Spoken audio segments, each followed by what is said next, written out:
Hey friends, hello and welcome back to this YouTube channel. In today's video tutorial, I'm going to share to you on how you can fix the clipboard error in Microsoft Excel.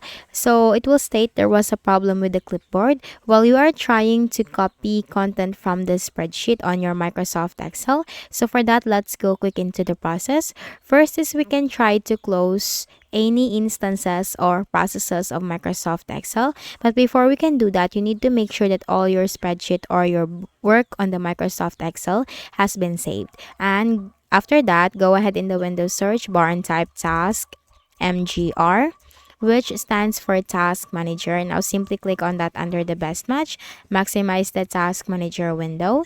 Then here you need to search for Excel. Simply make a right click and then select End Task. You have to select the End Task option and that will completely close the Microsoft Excel on your Windows. And after that, just open your Microsoft Excel and try to see if the problem has been fixed. For the next method is we can restart the Excel.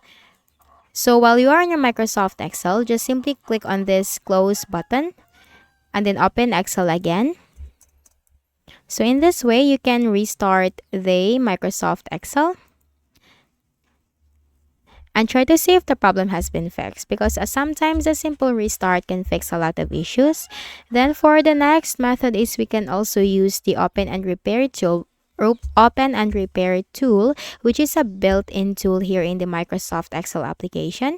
So click on this file tab that you can find on the top left corner. You'll find this open option, click on that. Then here you'll find this browse option. And you will find you need to look for your work for your Excel sheet. Then you have to click on this drop down arrow next to open and you will find this option open and repair. Go ahead and click on that and you'll find this window, so you just have to simply click on this repair button.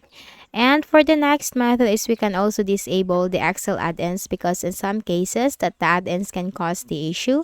Click on the File tab again at the top left corner. In the list of options, you have to click on this More. Click on Options. And this window will appear with the Excel options on the left pane. So you have to simply click on Add-ins. Then here you'll find Manage. Click on this drop down arrow and then you have to choose Excel add-ins. Click on this Go option. And here you have to disable the add-ins by unchecking all of these boxes right here and click on OK. And for the next method is we can also clear the clipboard history of our windows. So for that, we just need to go to the shortcut, which is the Windows key and the letter V key together, V as in vulture. So here you just need to simply click on this clear all. And that will clear the clipboard history on your Windows. So that's it. If any of the solutions helped you in fixing the issue, kindly please do not forget to hit the like button and subscribe to our channel for more videos and tutorials like this. Thank you for watching.